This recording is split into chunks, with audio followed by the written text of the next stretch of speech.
Good evening, everybody. We're going to give it just another minute or so. Folks are coming in through the waiting room. So give us a couple of seconds and we'll get started. Thanks, everybody.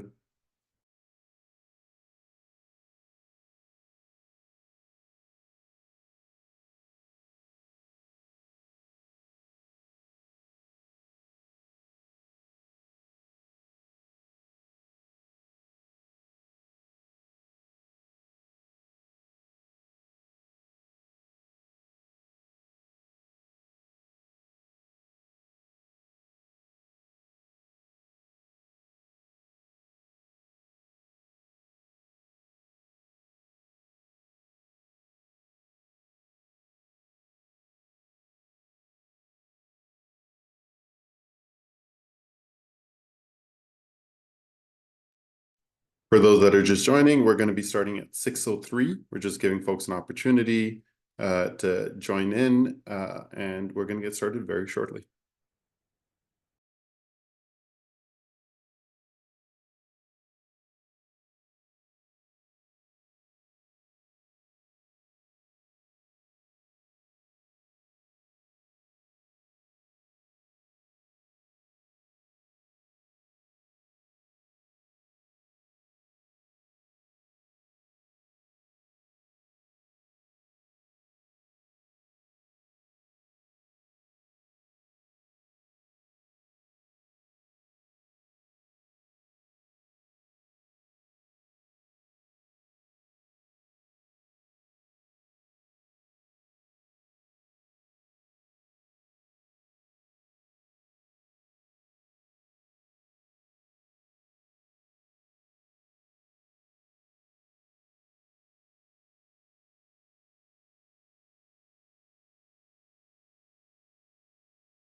Okay, it's 6:03. I know there's a couple more folks that are joining in the waiting room, but we're going to get started now.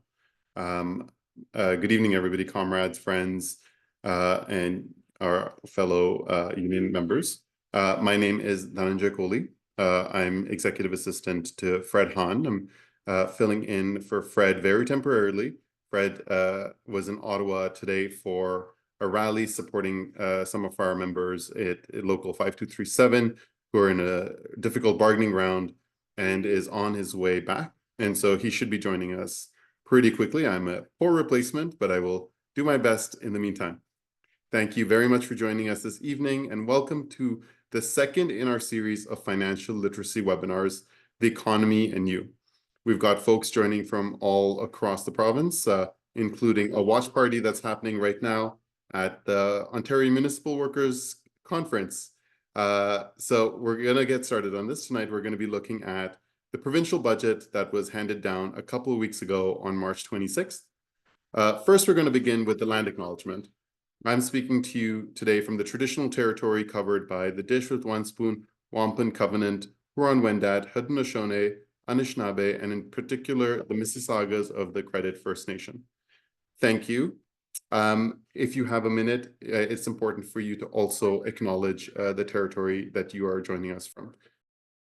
So, folks, I don't have to tell you that the way that the government chooses to use our money and fund our services has a direct impact on you as a CUPE member and on us as public sector workers. The provincial budget dictates the funding your employer gets for your jobs, and that affects everything from wages to staffing. The budget allocates funding to the services that your sectors provide, the services that our communities and the province depend on. Joining me today is CUPE Ontario researcher Vinay Raniga, who will unspin the spin around the provincial budget. We're fortunate at CUPE Ontario to have had Vinay working with us for many years. Part of his job, which he does so well, is to give us a political analysis of provincial budgets and economic statements when they come out.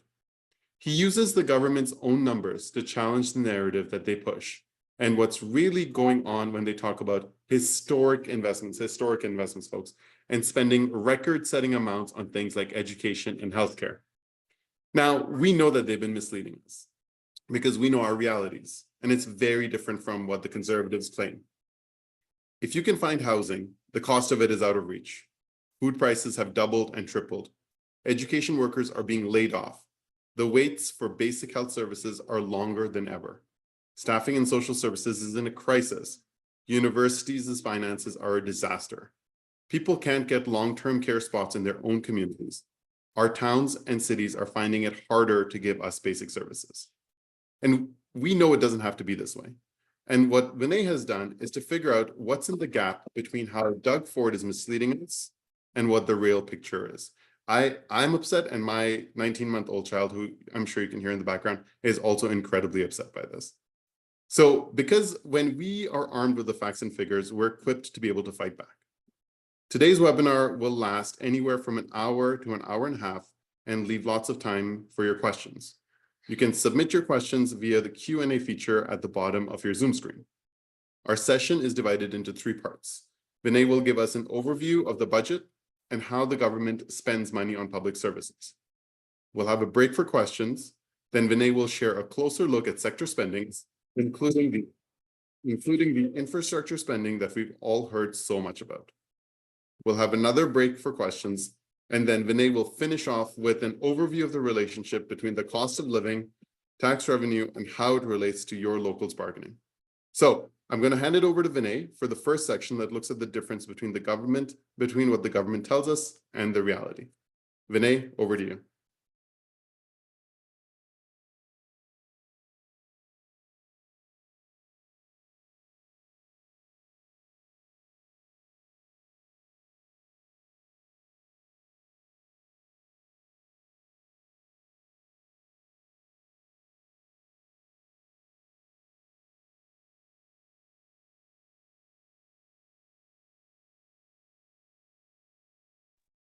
Sorry, got to unmute.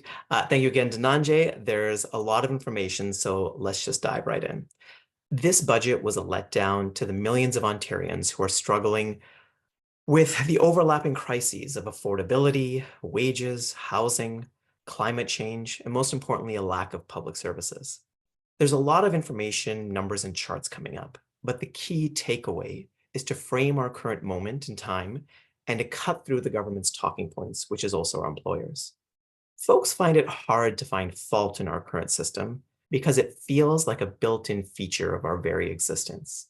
They know our current system isn't working, but they also believe it's inevitable. It's important that we don't let our imaginations of what we fight for be defined by our current system. Decent work that is safe, pays well, and helps our communities is possible. To get there, we have to organize to build power.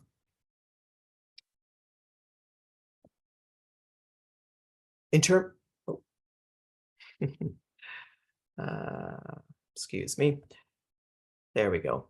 In terms of an overview, I'll divide the presentation into 3 sections. Each section will have time for Q&A. At the high level, we'll talk about what is the government's main message and what its reality. We'll look at spending on public services and what that means for the average Ontarian, and how spending and revenue compare to other provinces. Then we'll look at the sectors and infrastructure and what does sector spending look like. We'll unpack Ontario's historic infrastructure spending, and we'll look at what the Build Ontario Fund is. Lastly, we'll look at taxes, wages, and equity. We'll talk about the tax system review. We'll look at whether wages are keeping up with the cost of living. We'll look at equity. And lastly, how we're fighting back and what it means for the bargaining table. On the top line of the budget is a statement about the government's of the day's values and priorities. These budget numbers show that Ontario is an economic powerhouse, but that it is not benefiting millions of Ontarians, and we really can afford to do better. We do expect slower economic growth in terms of GDP in Ontario and in Canada this year. But just to be clear at the outset, that does not change the fact that we are a very wealthy province whose economy recently passed the $1 trillion mark. We have the resources and economic capacity and the urgent need to increase public investments. Yet there were no notable big program investments in key areas like healthcare, education, social services, housing, and affordability. The budget itself is hundreds of pages long, and it says very little other than flashy sound bites and recycled announcements. What is clear is that the government is proposing more austerity. For clarity, austerity means not increasing government spending faster than the rate that the economy and demand is growing. The headline-grabbing deficit of $9.8 billion will magically disappear right before the next provincial election. Anytime we talk about the deficit, we should remind ourselves of the billions of dollars of tax cuts given away by both Ford and his predecessors, which we'll go into shortly. There were a handful of new announcements that were also designed to grab headlines. However, overall spending in each sector is declining, so effectively the government is robbing Peter to pay Paul. If overall funding is going down, new announcements mean that someone else in the sector is getting shortchanged. As I mentioned a moment ago, there will be a slowdown in economic growth, most notably over the 12 months. However, other fiscal indicators are near record lows. The government also changed the name of the Ontario Infrastructure Bank to the Build Ontario Fund, I assume because banks don't poll well. Either way, it's still going to privatize Ontario's infrastructure by trying to attract private investment to build long-term care homes, energy infrastructure, affordable housing, municipal and community infrastructure, and transportation. There was nothing for workers struggling with sky-high housing costs, high food prices, below inflation wage increases, and cuts to services. But to be fair, they did extend the gas tax cut. However, after you do the math, that averages out to about a savings of $3.19 for every tank of gas. By comparison, groceries for the average family have gone up annually $4,131 relative to 2019. So maybe people needed more help than the equivalent of change that has fallen in between their couch cushions. Here are the projected deficits from the last 4 years of budget. In 2021, they projected a $17 billion deficit. 12 months later, $7.6 billion. 12 months later, a $2 billion surplus, a $0.2 billion surplus. And now we have a $9.8 billion deficit. You should take all these numbers with a huge grain of salt. Attention-grabbing deficit numbers end up being the big story on the budget in the media, so let's unpack it. Deficits aren't inherently bad. In fact, there are good reasons to run deficits, as both BC and Quebec are doing right now. They have prioritized public services and people rather than balancing their budget. That investment will inject demand into their weakening economies. On the other hand, Ontario is running a deficit, but for bad reasons that can be best explained by example. If I take out a $10,000 loan to go to medical school and become a doctor, that might be a very good idea for me in the long run, even though I have $10,000 worth of debt. Alternatively, if I go and take out a $10,000 loan to go to the casino, it's probably a bad idea. Year after year, budget after budget, this government sees a fork in the road and takes the casino route. Ontario tabled a $9.8 billion deficit this year, when just a year ago, it was forecasted at a $0.2 billion surplus. This $10 billion slide into deficit happened despite no new spending in total.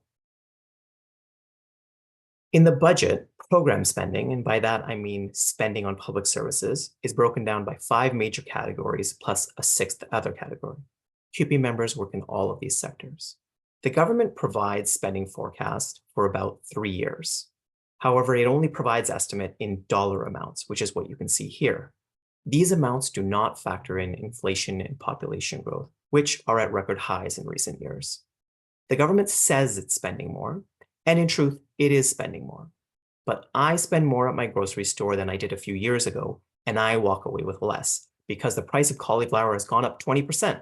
I also have a new kid, so the same $100 that I spent in 2019 doesn't get me the same food now. So let's fade these dollar amounts into the background and look at spending another way.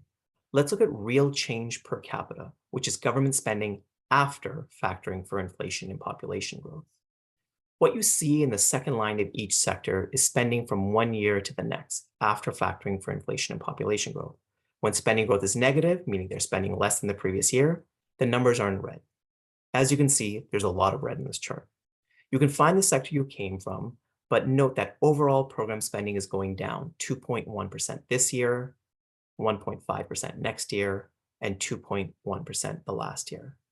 Public services are important to us, both as workers who provide these services and as people who care about our communities. Public services are the great equalizer in our society, and when they go down, the impacts are felt hardest by those who are already marginalized in other ways. Now, what does that mean for the average Ontarian? It's helpful to look at program spending over a longer window while factoring in for inflation and population growth. When you compare what the government plans to spend in 2026 to 2020, spending will go down annually $1,390 per person, or 10.3%. Now let's look at how spending and revenue compares to the other provinces. This is a comparison of how much each province raises in revenue based on the size of its population. It's ranked from most to least. The rest of the provinces in Canada raise on average $16,476 per person. Ontario raises $11,929. That's that $4,500 doesn't look like a lot. However, when you times it by the population of Ontario, which has about 15 or 16 million people, it comes to $68.9 billion. Or to put this another way, for every dollar that the other provinces raise, Ontario raises about 72 cents. Now let's look at spending. The other provinces on average spent about $16,203 per person. Ontario spends the least at $12,351. Again, that difference is around $3,800, and when you times it by our population, it's about $58.3 billion in additional public services that Ontario does not spend. To put that another way, for every dollar on average that the other provinces spend, Ontario only spends about 76 cents. It's hard to know this and take the government claims of poverty seriously. They are making choices, and unfortunately, those choices do not benefit the working class in Ontario. This government has a serious revenue problem, and at the same time, it is not investing to reduce unaffordability pressures and public services. Now let's take a pause here for a moment and break for a little bit of Q&A.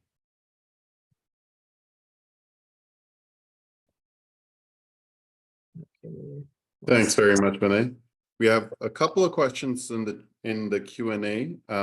There was one question that that was sent that I answered live to everybody, which was, will folks receive copies of this information?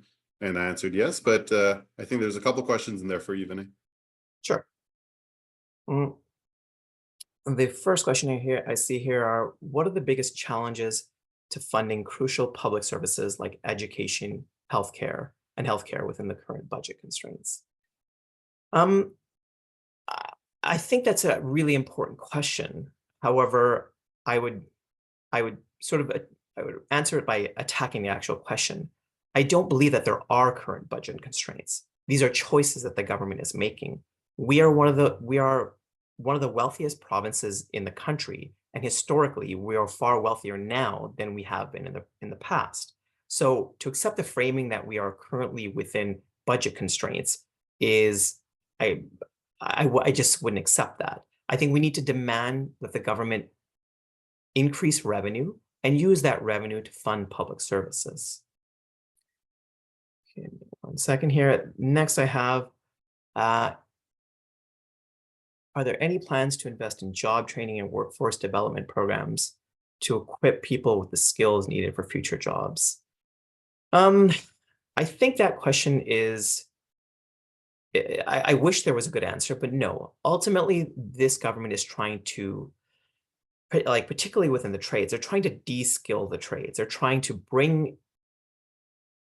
they're trying to fill labor gaps as quickly as possible. So that just means sectioning off work in terms of, rather than become a full laborer who has a red seal, you would section that off and you would just do a very small piece of it. And they're funneling people away, I think starting grade 10 now, and they can become trades folks within a very short time frame. And that would then count for their graduation. So I think that, hold on, is there a, how is social assistance renewal affecting locals and staffing across the province? I can't say I know much about social assistance renewal. I apologize. I can certainly find that out and we can circle back with whoever asked that question. I know social assistance rates, but I'm not sure about the renewal part of it. So we'll have to get back to you on that. Okay. Thanks, So, Vinay. no worries. And as I said, folks, keep sending in your questions. We're going to have a couple of two more breaks to do some Q&A. I just did want to say quickly, in the days after the budget, I'm sure we all saw the headlines and TV discussions by experts that focused on Ontario's debt and its budget deficit and the need to control spending. Everything we've heard for decades and that we're hearing now, even though we've got a conservative government and a premier who made deficit slaying one of his main campaign promises. So I would offer this to you folks. The media is already setting us up to expect the Liberals to form the next provincial government and Bonnie Crombie to be the next premier. They ignore the misrepresentations of the Ford government to talk instead about deficits and reining in spending. It's right out of the austerity playbook, which the Liberals pretty much co-wrote with the Conservatives. For decades, that's been the excuse of Liberals and Conservatives for privatizing our infrastructure, cutting our services, and robbing workers of the wage increases they deserve. The media won't challenge that narrative, but as Vinay has shown us, there's no justification for any of it. Ontario's program spending per capita is the lowest in Canada, and our revenue per capita is the lowest in Canada. It shouldn't be that way, and it shouldn't have to be that way. Oh, back to you, Vinay, for the next section. Perfect.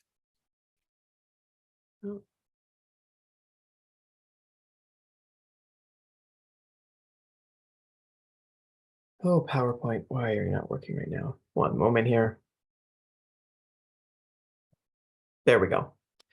So let's look at spending over a longer horizon for the various sectors, again, factoring in for inflation and population growth. Peak spending in the healthcare sector happened in 2021. And by 2026, the government will spend $605 less per person, or a decrease of 10.4%. In terms of education, peak spending happened in 2020. And by 2026, the government will spend $343 less per person, or a decrease of 13.1%. Now, children in the social services sector, peak spending happened in 2017. And by 2026, the government will spend $303 less per person, or a decrease of 20.7%. And lastly, post-secondary, which has been in the news a lot lately, peak spending happened in 2018, and by 2026, the government will spend $248 less per person, or a staggering decrease of 24.8%. What if we compare Ontario's sector spending to the rest of the provinces? Again, this is factoring in for the population size. In terms of health, we spend the least. In terms of education, we're about in the middle. In social protection, again, about the middle. And then dead last in terms of all other program spending. Now let's pivot and talk about infrastructure spending. The government said that there was historic infrastructure spending in this budget. Well, as we've already seen, if you don't factor in inflation, then that's true. But after factoring for inflation, it's a completely different story. In each annual provincial budget, the government puts out a high-level 10-year infrastructure plan. Let's compare them after factoring for inflation. Here are the infrastructure plans before Ford was elected, and here are the last 6 infrastructure plans under the Ford government. As you can see, in 2017 and 2018, the plan put forward was larger than the plan Ford offered 2 weeks ago. So his historic plan in real terms is not that historic. What if we look at what if we look at what was actually spent instead of what was planned? If we look at spending as a percentage of overall GDP, we can see that in 2023, the government spent the same in terms of infrastructure as it did in 2017, 1.9%. The last 3 years are a forecast, and while the forecast is to spend a little bit more, Historically, the government underspends their forecast by about 15%, so that will come down. Whether the government spends 1.9% or 2.5%, it is still nowhere near the highs of the 1960s, when we spent about 4.3% of GDP on infrastructure. That was a generation that was nowhere near as prosperous as we currently are, yet they understood that we needed to invest in Ontario and Ontarians to bring out our best. Now let's talk about the newly renamed Building Ontario Fund, which is another type of privatization. Ontario's first public-private partnership, or otherwise known as P3, was in 2001, with 2 new P3 hospitals in Brampton and Ottawa.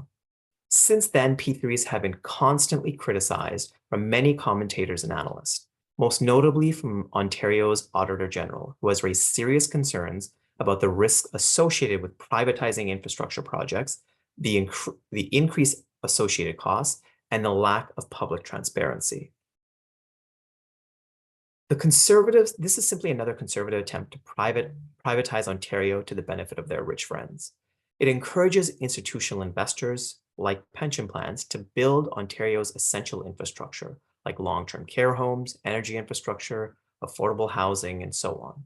It's modeled after the Federal Infrastructure Bank, which was created about 6 years ago.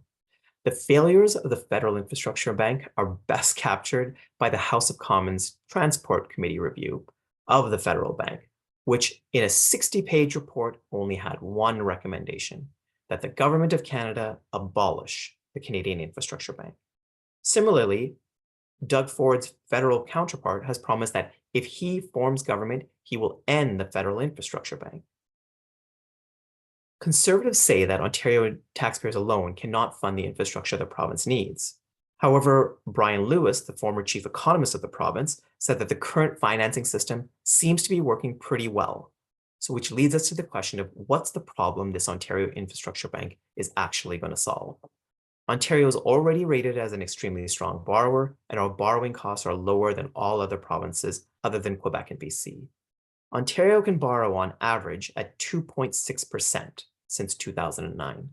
Pension plans, on the other hand, receive about an annual return of 11.6% return on infrastructure investments since 2009.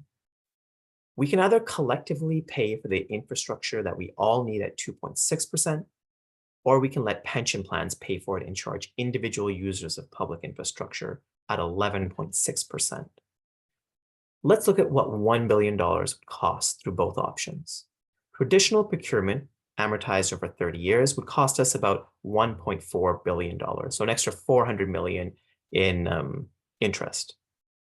Or pension plans could pay for it, with a total price tag of $3.5 billion, paid through individual regressive fees, fares, and tariffs.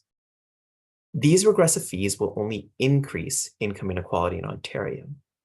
This is a measure of income quality called the Gini coefficient. On the left are the provinces that are more equal, and on the right are the provinces that have more inequality. Ontario, of course, has the worst income inequality of any province. So let's pause here again and see if we can take some questions. Feel free to put them in the Q&A. Thanks, Danae. While folks are getting their questions in there, I want to take a second to thank you for demonstrating how all the sectors that CUPE members work in have been affected by funding that's falling, regardless of the smoke and mirrors. And thanks, too, for making that important link between privatization and growing income inequality. Sometimes it's too easy to forget how we've been damaged by austerity and by the ideology that drove all the deep cuts to our social spending. And as a reminder of how it could be different, let's go back just 4 years when the COVID pandemic upended our lives and our work. For all the damage that COVID did, it also showed us that there is money for social programs and that government can set them up quickly when it wants to. During the pandemic, everyone acknowledged that the people who kept society going were largely lower paid and often racialized workers. These people, and they were often CUPE members, were finally recognized as heroes who deserved more and deserved better. CUPE Ontario's fight in post-pandemic times has been to remind people of the fact that the workers who provide our public services are worth more. That's what we've been doing in our strikes, in our bargaining campaigns, in our rallies for healthcare and childcare. That's why we joined forces with allies and why we've gone across the province on activist days and do all the things we do to organize and mobilize workers and demand more investment in our public services. And I believe the next section of your presentation is going to touch on that. But before you continue, I see that there were a couple of questions that were dropped. So back to you for questions. Perfect. So we have a question here. How do economic trends and national policies impact our provincial budget and labor landscape? I think as it's a strange point, because when Ontario is doing well, the government claims ownership and they say that they were amazing stewards of our finances and our economy. When we're not doing well, they point the blame to external forces. Oh, things are going wrong outside of Ontario, and we're just catching the downstream of that. Inherently, Ontario does feel the impact of the larger landscape outside of Ontario, but that doesn't negate the fact that we are an exceptionally wealthy province. And when we compare ourselves, let's say, to another large province like Quebec, and we look at some of their spending, while I'm sure they have their own issues there in terms of public services and things, when we do these comparisons, we see that Quebec often spends a substantial amount more, and in terms of program spending, in terms of public services, and also brings in a tremendous amount more in revenue. Ontario often says that, oh, we don't spend a lot because we have, being so big, we have economies of scale, basically meaning that we can get things cheaper. Well, that's also the case with Quebec. Quebec is a massive province. They have just decided to make different choices about how collectively they pay for the public services that they all depend on. What are the potential consequences of budget cuts or austerity measures on crucial public services and the province's overall economic resilience? Oftentimes, when things are going well in a province, let me say the reverse. When things are not going well in a province, people start to clamp down on their spending. It's important at that point for the government to run in the opposite direction so that they can counteract any sort of shrinking in terms of the economy that's happening outside of the government. So they want to run what's called counter-cyclical policy, which is they want to spend when other people are not. So this way it keeps the economy afloat. And when the government spends more on public services, well, what does that inherently mean? Sure, public services go up, but there are people who are delivering those public services. And those people, workers in the public sector, then go and spend in their local economy. Those local economies are then lifted up, and it helps keep everyone afloat. So it's really important in that sense that we don't shrink the economy when there's headwinds coming towards us.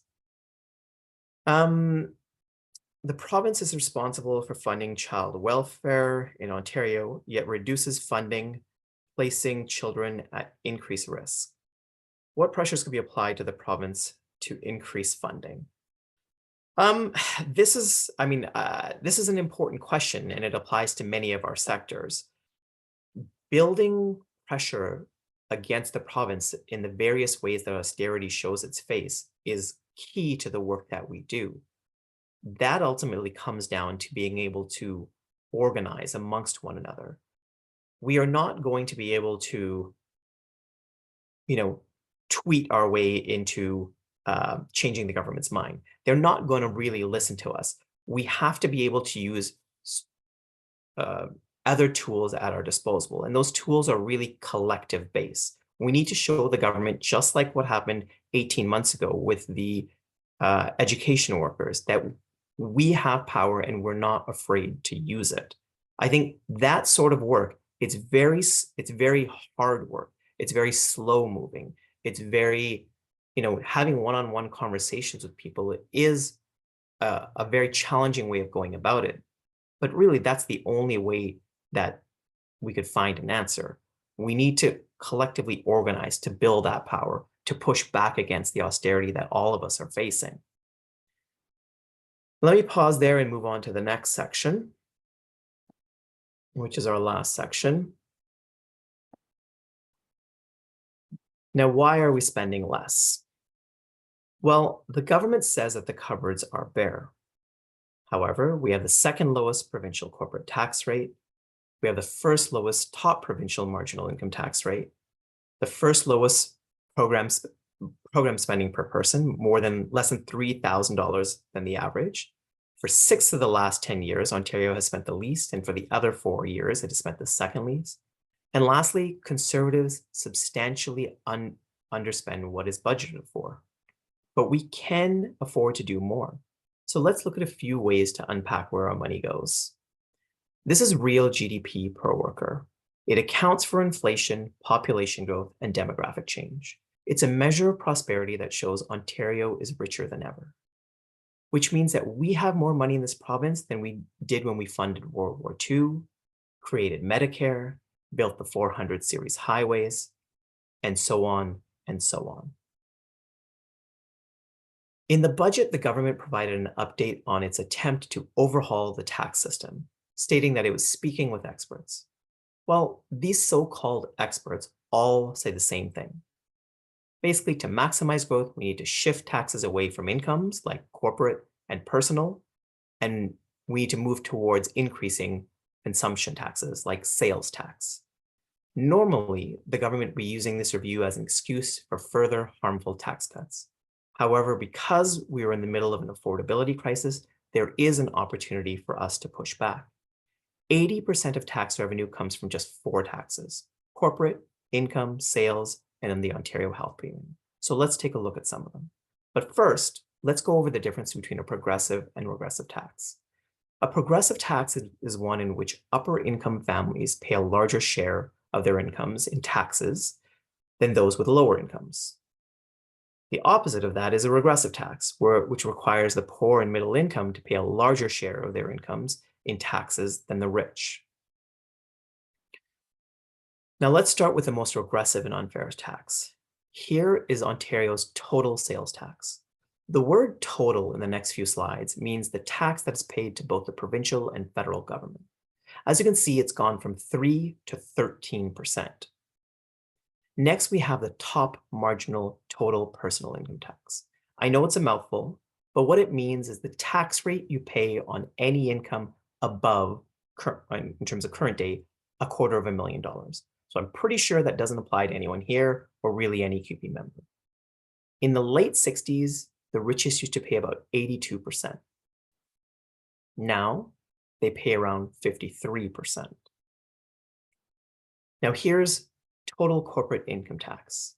In the 60s, corporations used to pay about 53.2%, and now they pay around 26%. Let's compare the corporate tax rate in Ontario to other provinces. The average of the rest of the provinces have a corporate tax rate of about 12.7%, where ours is 11.5%. If the government raised corporate taxes just 1%, it would bring in $2.2 billion yearly, and we'd still be below average. That's more than what the government saved annually with the unconstitutional Bill 124. Now, there are 2 sides of the tax coin. The first is what the tax rates are set at, and as we've seen over time, unfair regressive taxes have gone up, while fair progressive taxes have gone down. However, on the other side of the coin, aside from the stated tax rate, is what is actually paid. Now, we've all heard of various tax havens, loopholes, exemptions, tax credits, and deductions. Well, many of those are completely legal because rich people change the system to their benefit. The official name for all these things are called tax expenditures.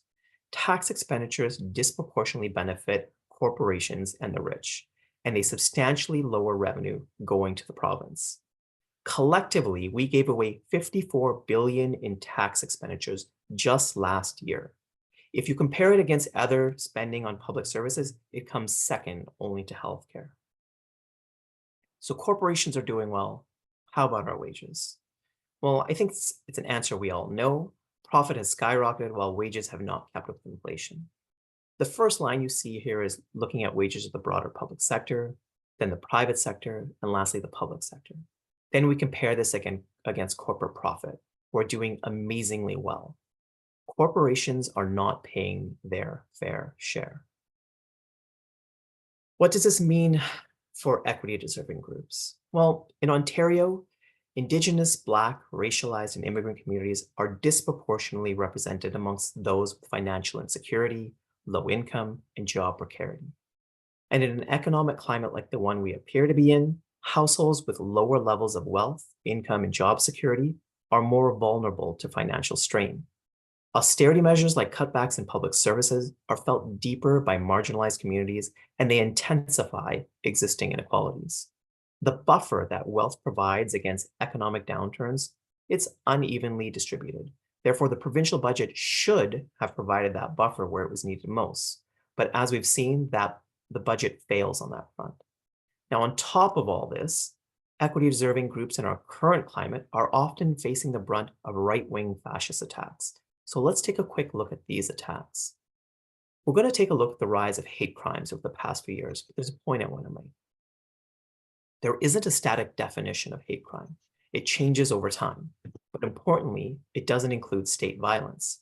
For example, according to the Ontario Human Rights Commission, a Black person in Toronto is nearly 20 times more likely than a white person to be involved in a fatal shooting by the Toronto police. Now, that would not be counted as a hate crime. Here we have police-reported hate crimes, and this is adjusted for population in 2018, 2019, 2020, and 2021. In Ontario, hate crimes have doubled in just 4 years. That is staggering. Next, we'll look at hate crimes by type.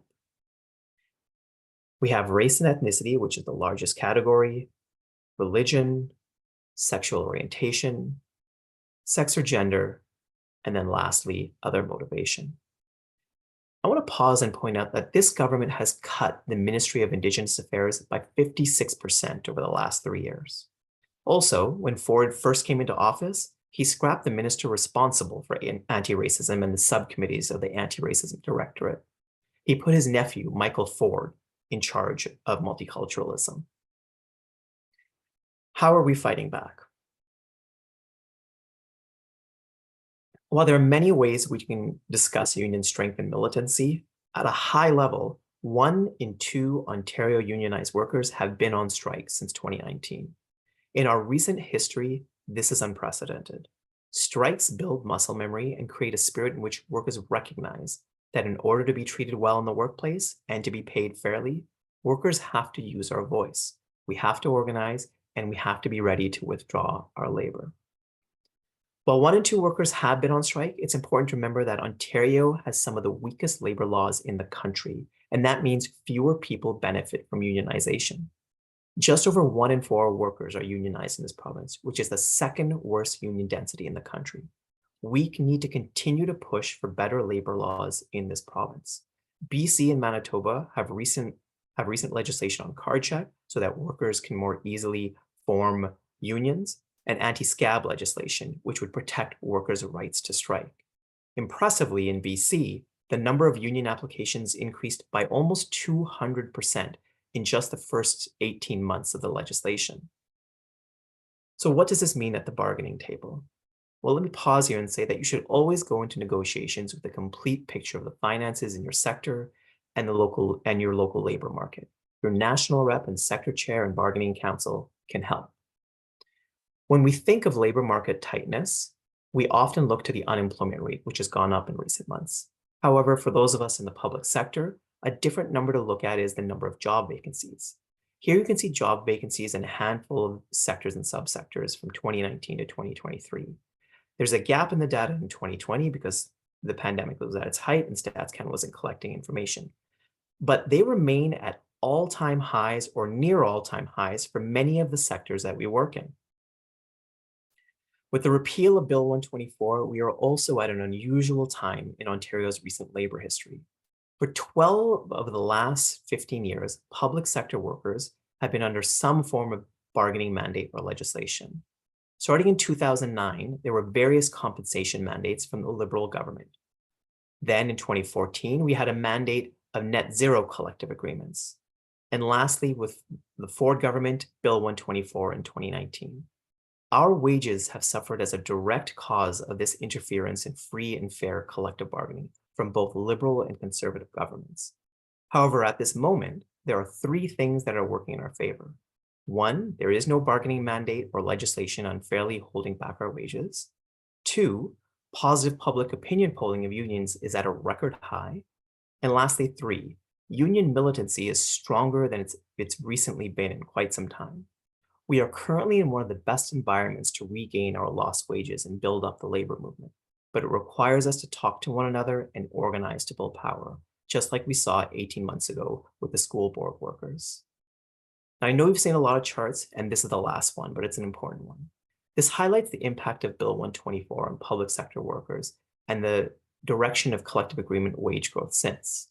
The blue line that you see here is inflation. Next, we see what average agreement rates were last year. While they were capped at 1%, agreements came plus or minus around that mark.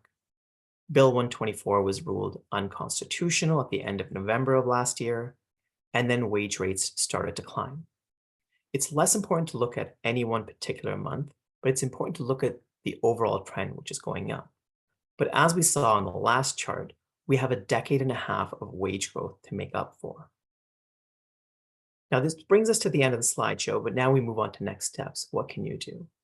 Well, you can help spread this financial literacy. We are happy to make this presentation to your local exec or your next GMM. The government is constantly on a budget roadshow. We participate in these consultations, and we encourage you to help to work with us. You can find the cuts specific to your geography at cupi.on.ca/cuts. We should try to use this information as a basis for one-on-one organizing conversations. And lastly, at the municipal level, we'll work with you to demand more funding for services in your areas through municipal motions. If you have other ideas, we also want to hear from you. Feel free to drop us a line at info@cupi.on.ca. And with that, we'll stop and move to our last session in terms of Q&A, and welcome, Fred. Thanks so much. Thanks all of you. I apologize for being behind schedule. My flight back from Ottawa was delayed. I was at a rally with workers who work at a women's shelter. And while that employer definitely has a responsibility to not be demanding the concessions they're demanding, and to also offer a better wage increase that keeps pace with inflation to those workers, the reality for many social service agencies is that they are dependent, and they can point to, and they are enabled by the Ford Conservatives and the kind of stuff we are seeing, the intricate work that Vinay has done. I really want to take a moment to thank Vinay for his skill and for his for the presentations that he has been preparing. I want to reiterate the offer that he made, which is we can come and do these kinds of presentations for you with your local members in your communities, specific to your communities. This is important because we hear budget stuff that is about billions of dollars here and billions of dollars there. The Conservatives keep saying they're investing a record amount, and yet we know on the ground what the reality is for our services. Constantly people working short, employers gapping jobs, our wages, as we heard and as we know, not keeping pace with inflation. So I want to thank you everyone for your time tonight. I hope that you're going to use what you learned tonight to start these conversations in your workplace and in your local with your members, but also with your friends and your family, other people in your life, because what the provincial government decides in the budget has real implications for all of us. And we have a saying in our movement, each one teach one. So that's what really this is about. It's about taking the incredible work that Vinay has done, the visuals he has created, and use that as a tool to have these kind of one-on-one conversations with folks, and to make sure that we can sort of up our literacy, unpack some of this stuff for our members, and fuel their rightful anger.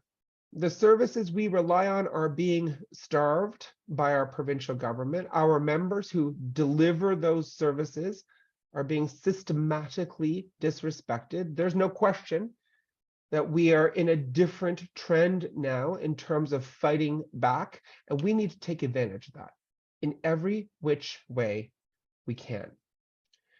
Now, we should do some of the Q&A. And I will just go and see what some of these questions are that folks have asked.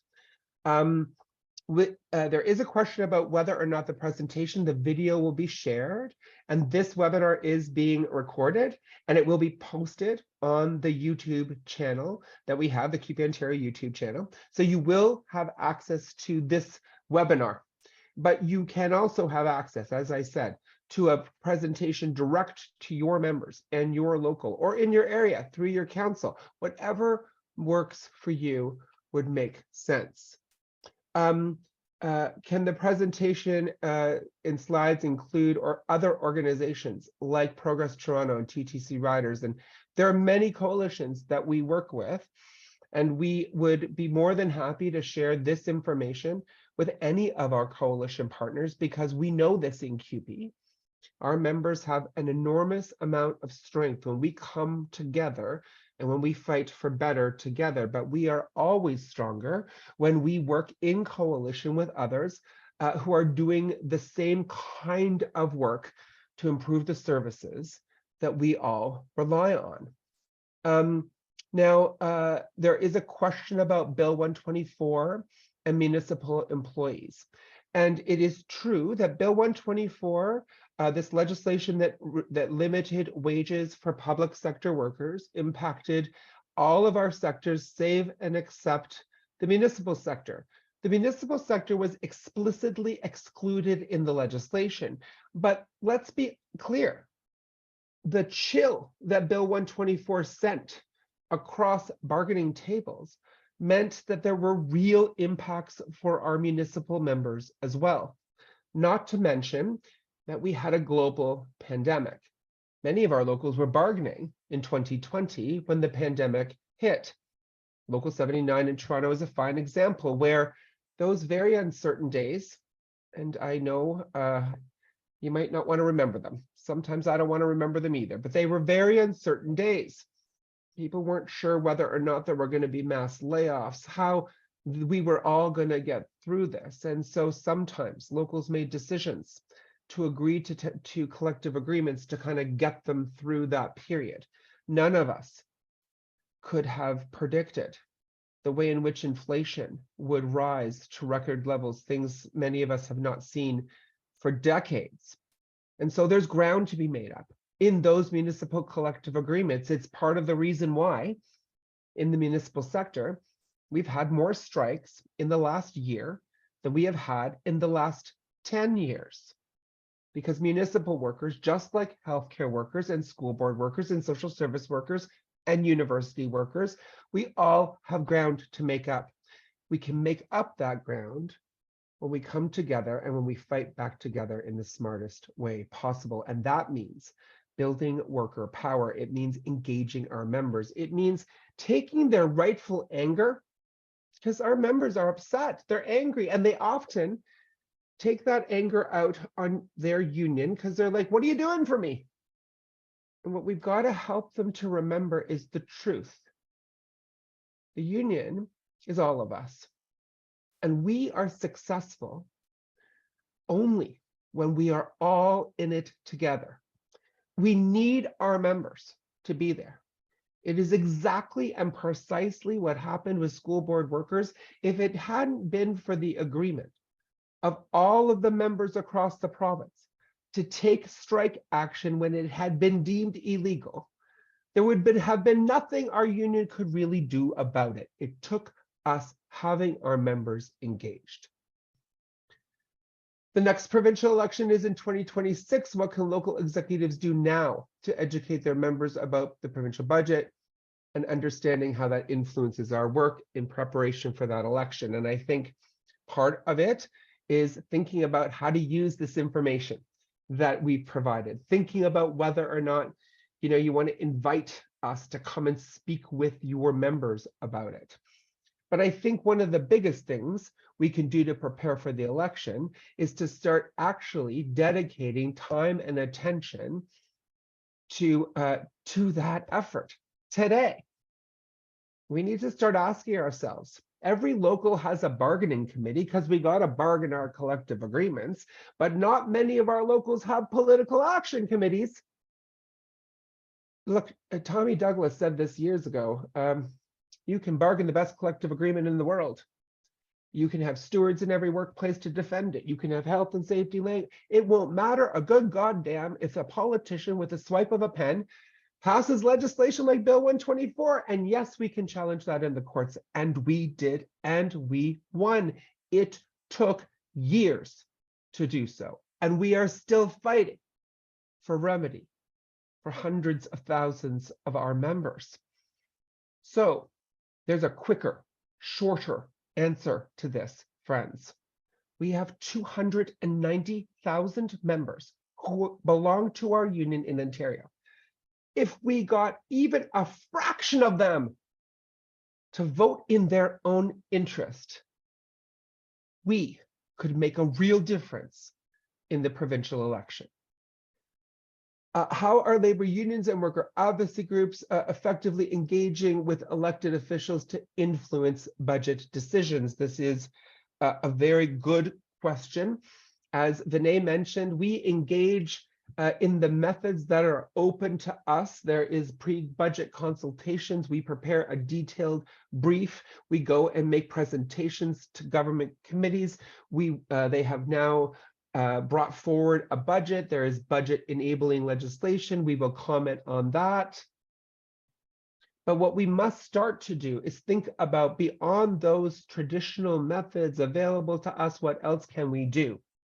How do we start using the power that we have available to us in our locals, in our communities? How do we actually start to target some of these conservative backbenchers who all got elected and are riding Doug Ford's coattails? Meanwhile, their communities are suffering. No one voted for their conservative MPP in those areas represented by them, imagining that we would be where we are today. So we can and must work together. We are working with other unions through the Ontario Federation of Labour. Having Laura Walton there as the president, who comes from CUPE, is definitely a helpful tool. But at the end of the day, we will use all means necessary. We will go on strike when we need to. My God, that's what our people in Black River Matheson are doing. They've been on picket lines since October. It's what our members at 3903 are doing at York University, fighting for fair wages. We're not afraid to do that in CUPE. But we got to think about ways to do more.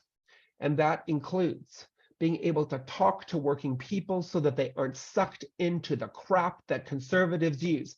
Conservatives are not the friends of working people. Pierre Poilievre talks about it like he's going to save, all of us all kinds of money. All you have to do is think for 1 second about the havoc that has been wreaked in Ontario. Legislation like Bill 124, but let's not forget Bill 28, this piece of legislation that would have written the entire collective agreement for all of our school board members, made it illegal for them to challenge it in any way, instituted the notwithstanding clause. If it hadn't been for our members being willing to violate the law and go on strike, we would have all been saddled with that kind of future. So we need to start to have real conversations with each other as leaders, and then we need to engage our members in those conversations to understand they have every right to be angry. Tens of thousands of people don't have a family doctor. People are putting their babies on wait lists for childcare, knowing that they probably won't get a spot until they're 6 or 7 years old. We know the problems. And there are real solutions. It takes organizing internally with our members. It takes making sure we push back that we talk about the importance of our work. When we do so, we gain the support of our neighbors and others who rely on the services our members provide. And it means starting to plan today for that provincial election so that we not only kick out Doug Ford, but if you're living under the illusion that Bonnie Crombie as the leader of the Liberals will be any better, let me remind you, friends, that our healthcare system didn't arrive in the crippled state it was at the beginning of the pandemic just by accident. It was 15 years of austerity from the Liberal government, the same Liberal government that had wage mandates that depressed our wages for a decade. Liberals are also no friends of workers, and no government's perfect. But we must do everything we can to elect politicians who will be there in our interest. And we need more of you, more of our members, to actually run for office. We need working people sitting in the legislature who know the reality on the ground. We have amazing members in every part of this province who could absolutely do a better job than those bloody people sitting in Queen's Park today. So let's support each other to figure that out. Let's actually start the plan today. Let's educate our members about these realities. Let's find those people and support them who are willing to run. Let's take over the frickin' legislature. We could do that. There are enough of us to do it. We just have to believe it's possible. And it is absolutely possible. Sorry, I was ranting there. I'll go back to the Q&A now. The next provincial election, how can local exist? The same question. Why are municipal workers excluded from Bill 124? Well, I'm going to give you what I believe is my answer. This may not be an official answer, but I'll tell you, it's because the cops are municipal workers. Those of you on this call who are municipal workers will know every time you go to bargaining, you're told you can't get the kind of things you need. But you might have also noticed that the police seem to always get what they want. They just extorted the council and the mayor in the city of Toronto to get a massive increase to their already billions of dollars in budget. Meanwhile, our shelter workers are struggling. Our childcare workers are struggling. As municipal workers, if we don't understand the fact that the police in bargaining are not our friends, we would be wrong and mistaken. So that's my perhaps, well, I think that's the truth. The City of Toronto stripping reverse funds to zero. The staffing is significantly reduced with huge workloads and increases. In January 2024, social services was down to 180 caseworkers. This is happening in municipalities across the province. Many of you will know and be familiar with the idea of a staffing crisis in healthcare. We've heard about this. We've read about it in newspapers. We've heard about it on the radio. Everyone sort of acknowledges there's a staffing crisis in healthcare. But the truth of the matter is that that same staffing crisis is happening throughout the broader public sector, and that includes municipalities. Municipalities have a tax base, yes, but a bunch of the services municipalities deliver are also reliant on provincial funding. The province, you might remember the Greenbelt scandal. Ford was going to open up a bunch of the Greenbelt and develop it. And you might remember that he got into a whole bunch of trouble about that. And then he backed up and said, fine, fine, fine, I won't redevelop the Greenbelt. But what he didn't change was the other part of that legislation, which restricts municipalities from levying fees on developers. So today, a developer can go into a community and say, we're going to build a new subdivision over there. And the municipality is responsible for putting in the sidewalks and the you know, all of the infrastructure. And there's a cap on what they can be charged as a developer to do that. It used to be that the developers paid for that infrastructure through levies. Those were made illegal by Doug Ford because he relies on those developers. They're his friends, they're his donors. This is very much about a class struggle. And so it is true that our members are drowning. in municipalities, just like they are drowning in social services, just like they are drowning in schools. And when will we be tired enough of that to actually decide to do something different? I hope that day is coming. I see it coming every day when I listen to our members and watch them in bargaining. There's another question here about the developmental services sector. There was a call from employers in that sector. They called it a 5 to survive. They wanted a 5% increase. Here's the truth. In developmental services, they run group homes for people with intellectual disabilities. All of them have to buy food. Food went up by 7%. Just the food. 5% was never enough. That part of our membership in developmental services, like our members in municipalities, like our members in schools, like our members in childcare, like our members in hospitals and long-term care, all of them are dealing with the repercussions of 15 to 20 years of austerity of different kinds from different governments. This is why we must have these conversations with our members. It will not get better unless we decide that we must do something different. That means organizing with our members differently, but it also means starting today to organize, to think about that provincial election to change the government. I know frontline employees are afraid to take strike action. That's what we're told all the time. As working people, we're made to feel afraid all the time. I can tell you, I was the president of a developmental service local. And we went on strike. No one wanted to go on strike. People were terrified to go on strike, but we were faced with 30 concessions from our employer and a 5% cut from the then conservative government of Mike Harris. And by God, it was difficult. We were on strike over Christmas. Many of our members were married to each other. Both incomes in the household came from the same employer. But by God, we stood up, we fought back, and we beat back every last one of those concessions. It is possible. And there's something else for those of us on this call and in our members who've never been on strike. So a secret, actually, on some level. Being on strike can be fun. It can be invigorating. Having the opportunity to actually stand up and fight for ourselves. When workers feel their power, it is almost ineffable. You can't almost put it into words, and no employer would ever allow a strike if they realize the connections that it forges between workers who in the workplace only see each other maybe, a couple times a day, might never have even met one another, but on a picket line, you become bonded in a way that is incredible.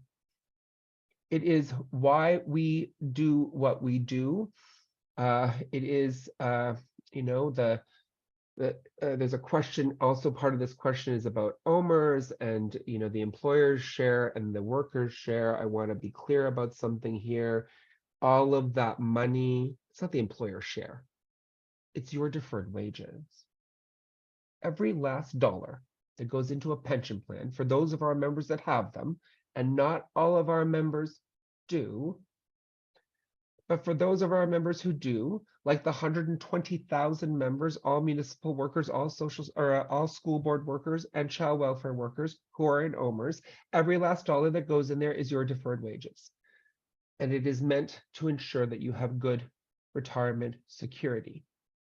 As working people, we're often encouraged to think short term, only about today, and not think about the reality that when we retire, and when we might have elevated expenses, health concerns, need a different kind of assistance, that we also need money then too.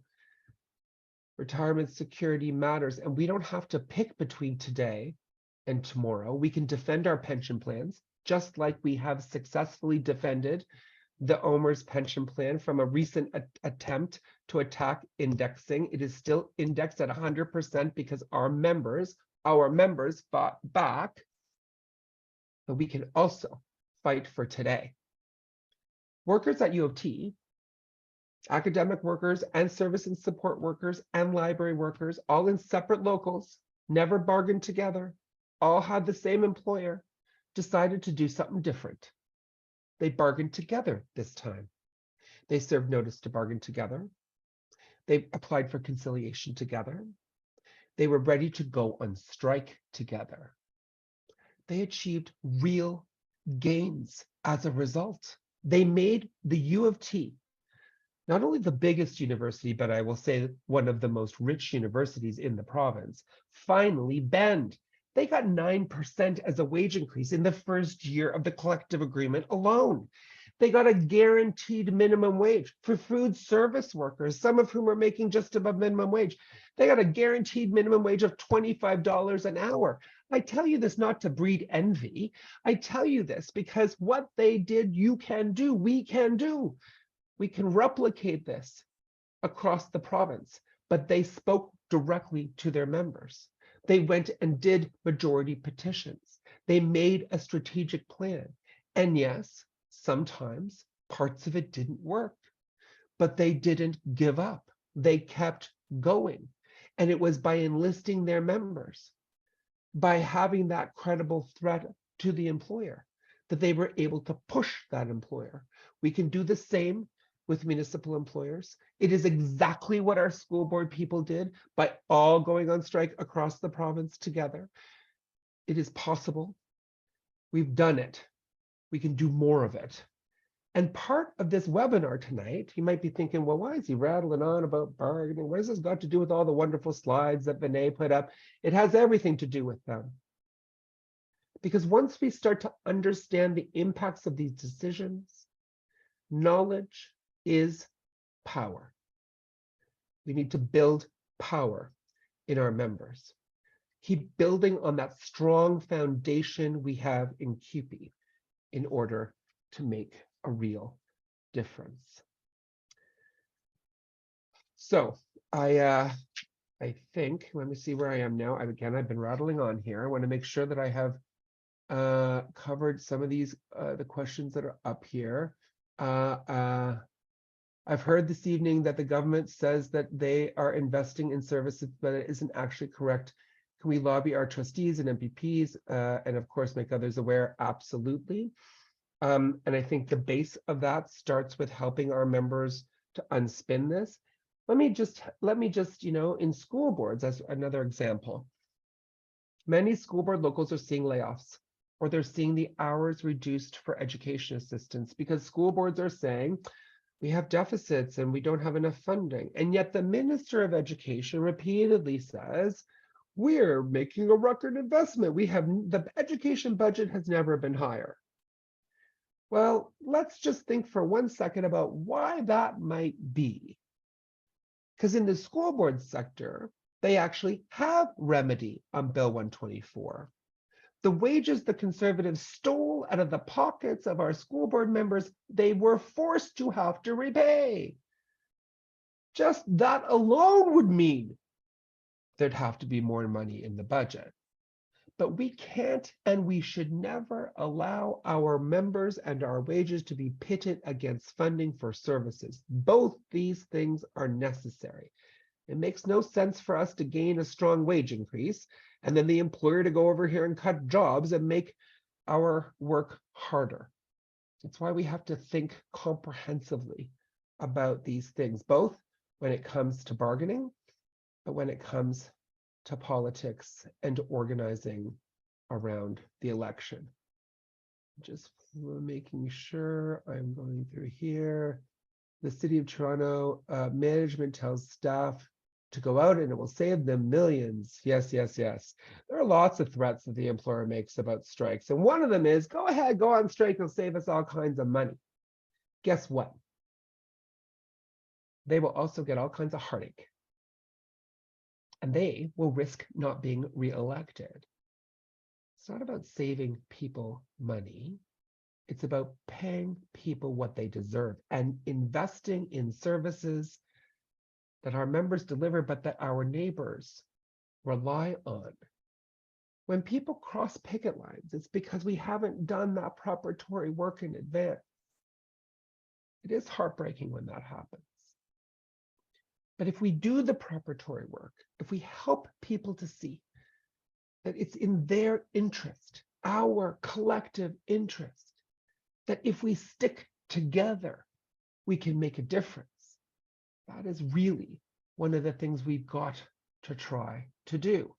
Some people might not, some people may be poisoned. They may not see the truth of that, but many people will.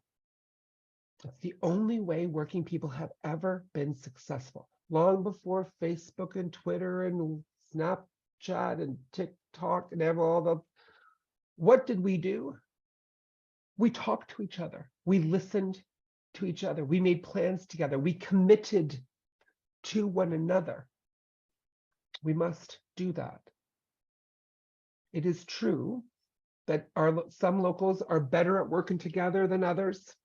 People got to sort that shit out. I don't know what else to say.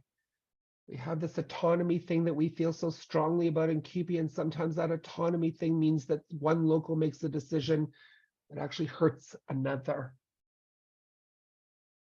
That's not okay. It should never be the case that any local makes a decision that hurts another. Sometimes people do it when they don't know what they're doing. But we gotta also have this overt conversation with each other. Because when we hurt one another, when we don't stick together, there is only one group of people that wins: the employers and government, the current government backed by corporations. There's a question here about indexing. We did, in fact, lose the guarantee of indexing for those of you in OMERS. There was a written guarantee in the plan text, kind of like a collective agreement. It was a written guarantee. In 2020, in June, when we were still dealing with the height of the first wave of the pandemic, the sponsors corporation voted to remove the written guarantee. Despicable. Not just despicable because it's a concession, despicable for their timing. We tried our best, as we had done before. We had successfully fought them off, removing that guarantee. And we pressured them enough. And what they did was remove the guarantee and then say, we're going to fund it at 100%. And if we are going to lower it or reduce it or remove it, we'd have to vote again to do that. They entered a risk review for 2 years, looking at all the factors in the pension plan, and we assumed they were going to come forward with a proposal to lower it.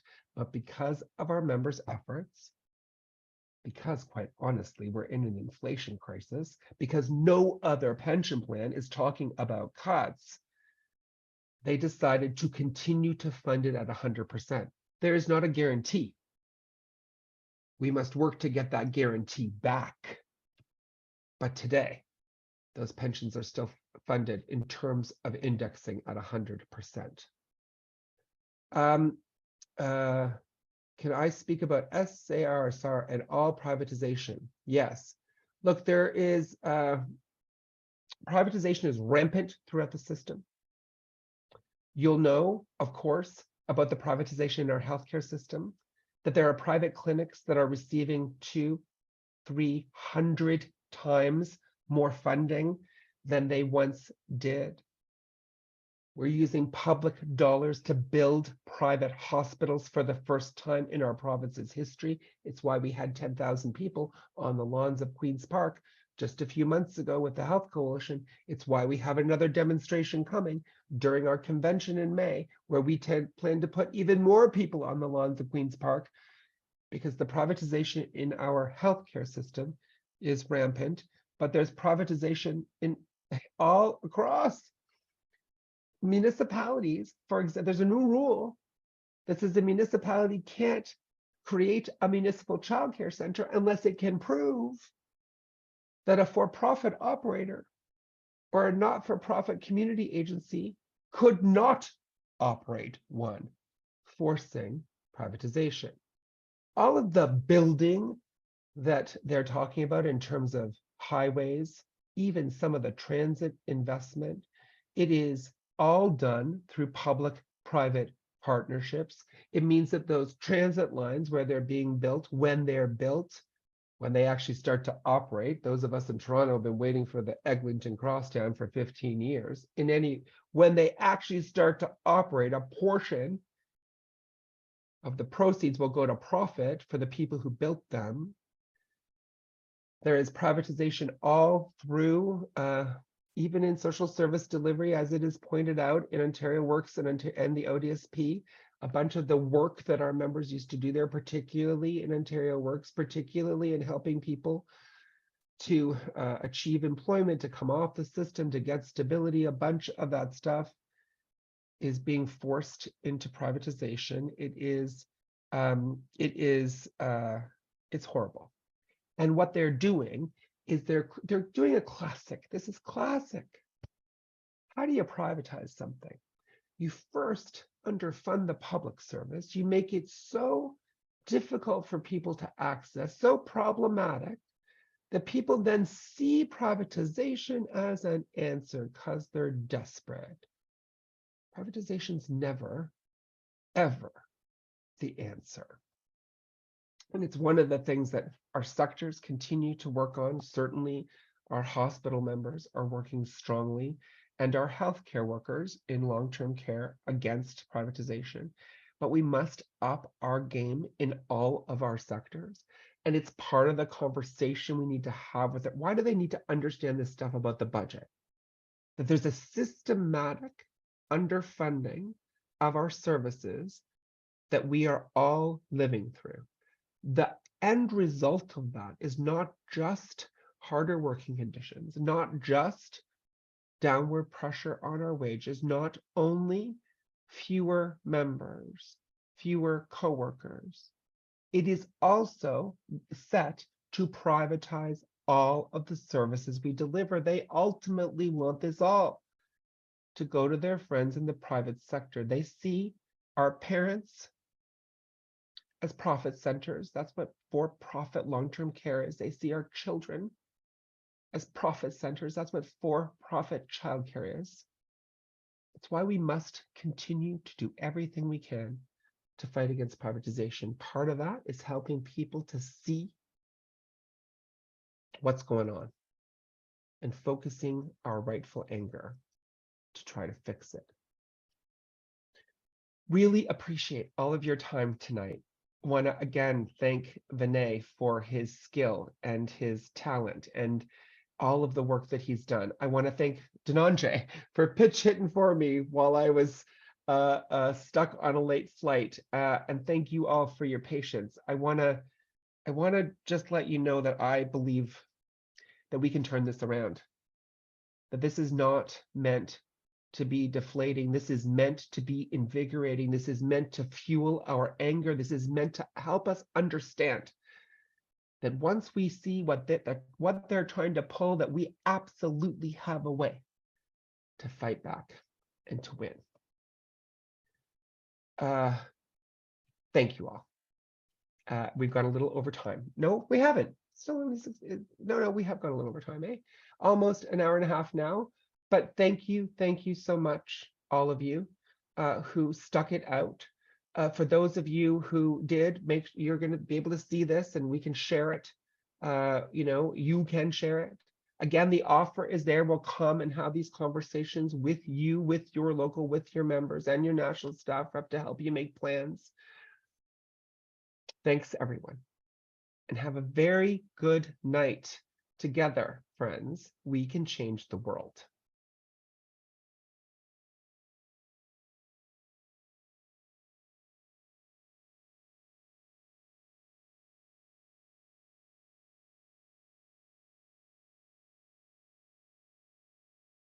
I don't know if there's somebody online who's supposed to be turning this off now. Maybe that's the case, but you are all free to go now.